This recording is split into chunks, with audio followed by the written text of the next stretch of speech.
Hey there, zombie and horror movie enthusiasts. Steve here, your trusted guide from Gen X Horror, diving deep into the glorious and gory depths of 1970s zombie cinema today. This list is mostly recommendations from our first video covering a few realistic zombie movies I totally missed. I also added in a few of my own classic zombie and horror favorites. The 1970s may not have invented zombies, but boy did this decade refine the art of reanimated corpses stumbling into our nightmares. Let's face it, big budgets were scarce for horror flicks back then, so directors had to make do with sheer creativity and gallons of fake blood and buckets of guts, metaphorically and sometimes literally. Today we're counting down 11 zombie movies from the 70s that weren't just terrifying, they were resourceful. From films shot on a shoestring budget to cult classics that continue to influence horror today, this list has it all.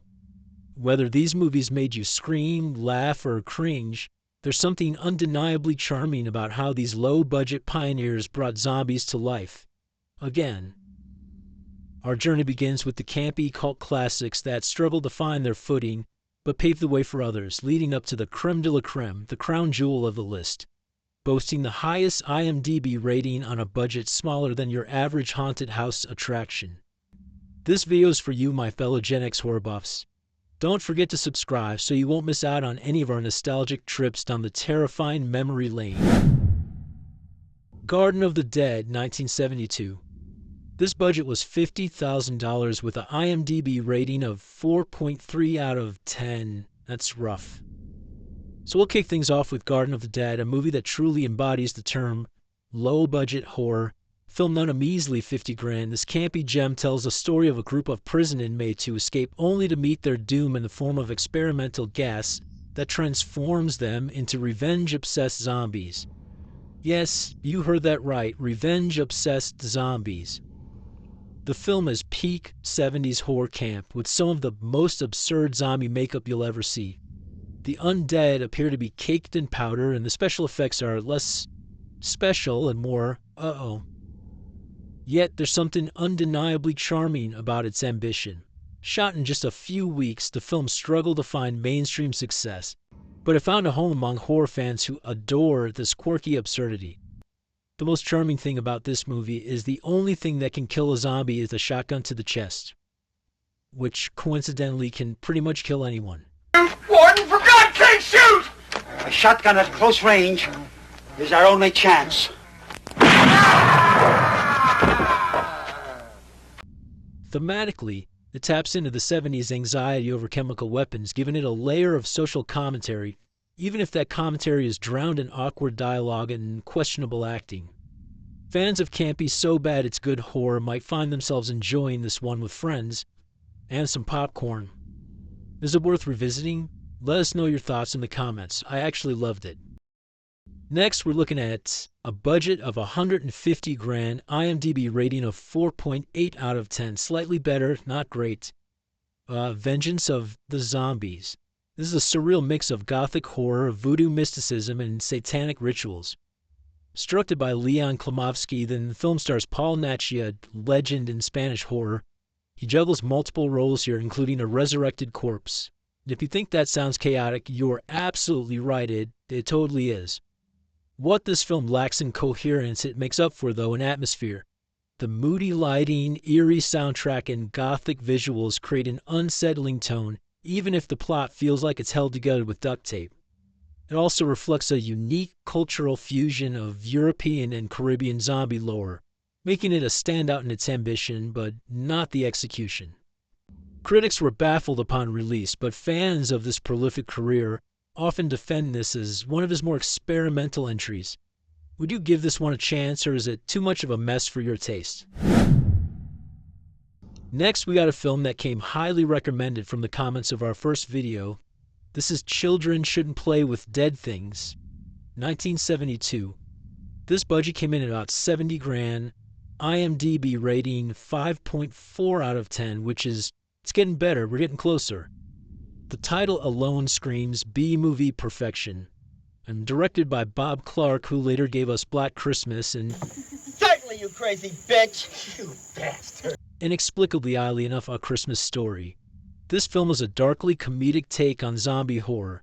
It follows a group of amateur actors who decide to dabble in necromancy for kicks, and as expected, things don't go well. They often don't.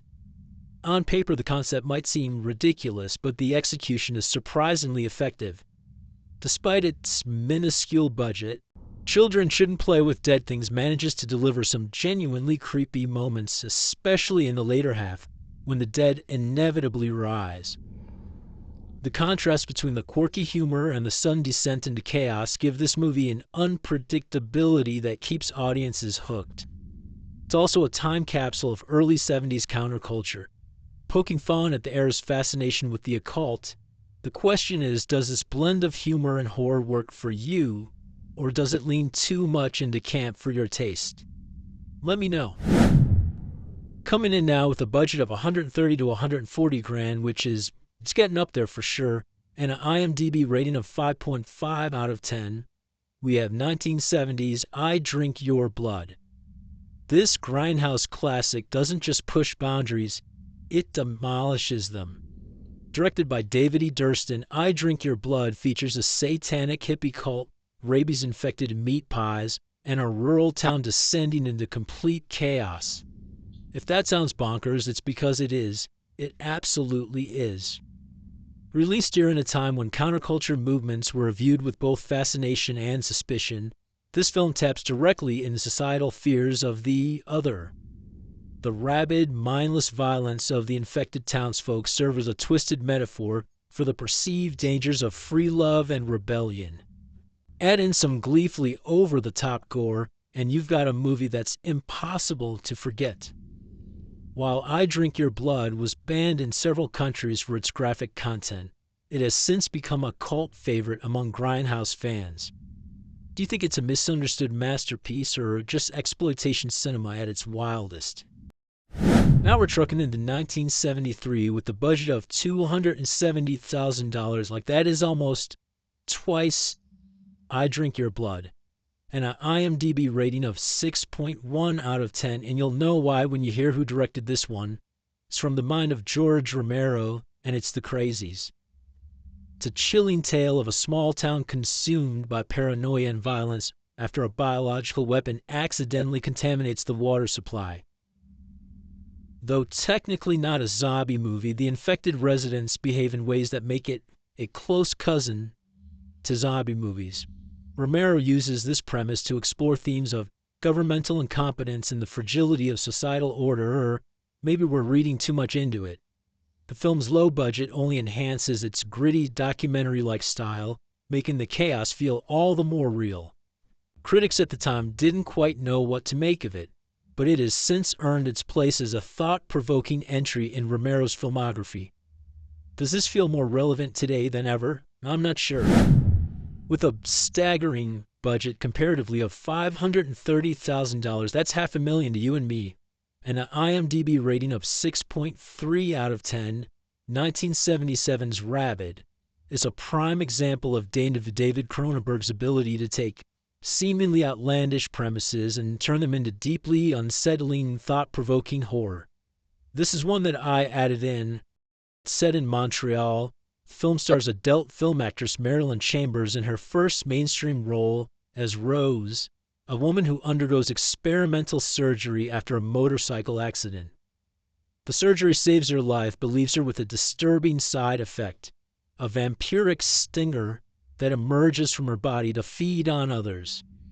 It spreads a rabies-like infection that transforms victims into frenzied zombie-like killers.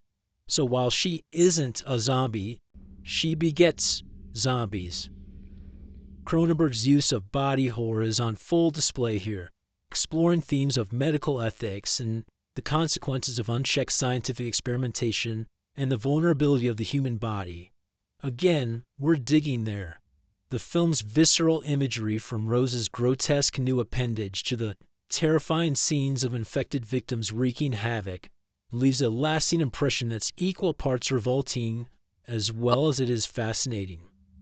Rabid remains a standout for fans of cerebral horror. Its unsettling mix of gore, psychological depth, and social commentary make it a must-watch for anyone who appreciates the darker side of human nature.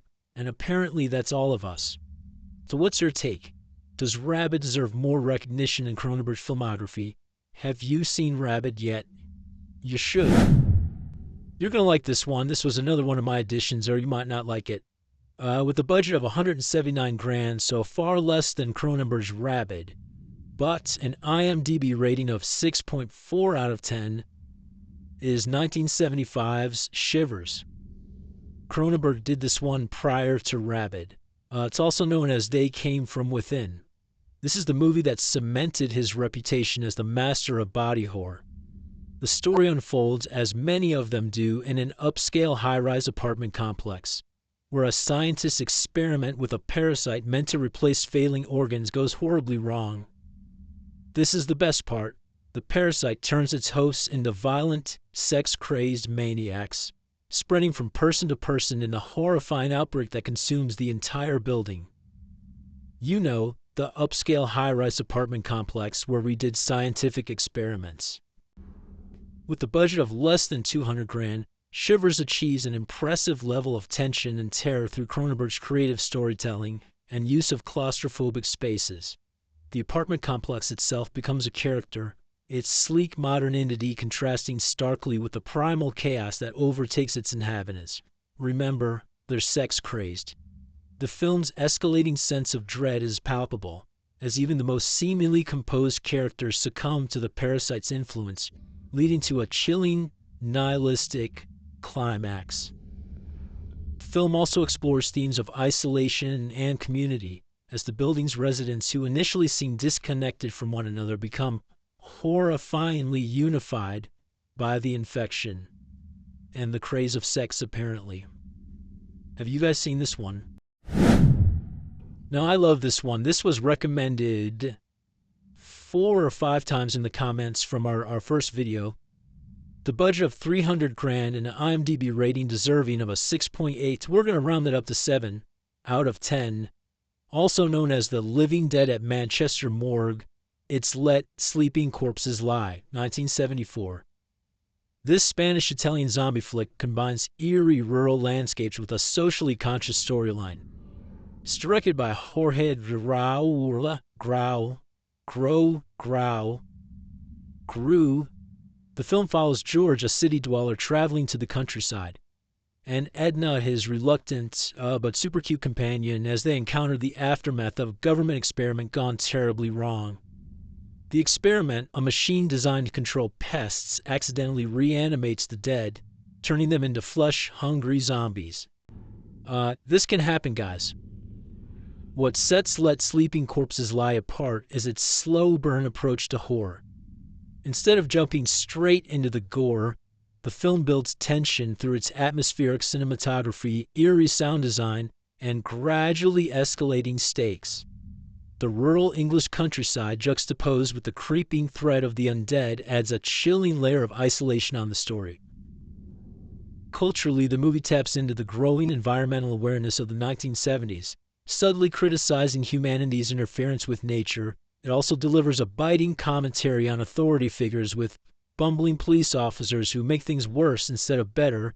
It's a trope horror fans can't seem to get enough of. Despite initial obscurity, Let Sleeping Corpses Lie has since become a cult classic. It's hailed for its innovative approach to zombie horror and its masterful use of practical effects. Have you seen this underappreciated gem? If not, it's time to let Sleeping Corpses Lie on your watch list. This recommendation as well had quite a few hits from our first video. Up in the comments there, with a budget of $300,000, $300 to $400,000 more or less, and a rating of 6.8 out of 10. And again, I'm going to round this up to a 7 out of 10 just because of what it is. I don't have the authority to do that. It's Lucio Fulci's Zombie 2, Zombie with an I. It's an unapologetically gory, atmospheric masterpiece. This one helped define Italian zombie cinema. It was marketed as an unofficial sequel to George Romero's Dawn of the Dead. The movie opens with a mysterious abandoned boat drifting into New York Harbor. Inside lies a deadly secret, a reanimated corpse that sets the tone for the carnage to come. This film quickly shifts to a remote Caribbean island where the undead are rising due to a curse. What makes Zombie 2 unforgettable is its visceral approach to horror. The practical effects are legendary, from oozing wounds to the infamous eyeball impalement scene that had viewers squirming in their seats. And who could forget the underwater zombie versus shark sequence? I can't and I won't. It's as absurd as it is iconic, showing just how far Fulci will willing to push boundaries to keep his audience glued to the screens. Beyond the gore, the film captures the tension between science and superstition, mirroring societal fears for that era. Though critics initially dismissed Zombie 2 as exploitive, it has since gained respect as a defining entry into the zombie genre, which it totally should have. Whether you love it for its relentless bloodshed or its eerie atmosphere, this movie is a must-watch for horror fans.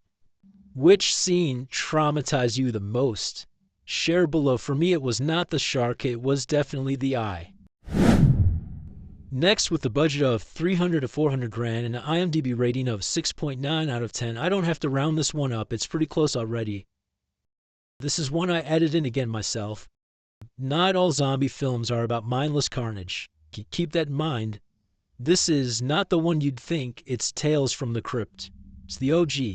It's a British anthology of horror based on the EC comics of the same name.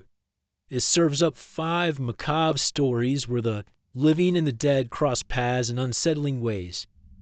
Each tale is connected by a framing device, a group of strangers meeting the mysterious crypt keeper who reveals their fates in chilling detail. Now, this is from 1972. The standout story for zombie enthusiasts, as you and I are, is Poetic Justice. This one stars Peter Cushing as Arthur Grimsdyke, a kindly old man with an unfortunate last name. He's driven to suicide by cruel neighbors, but Grimsdyke doesn't stay gone for long.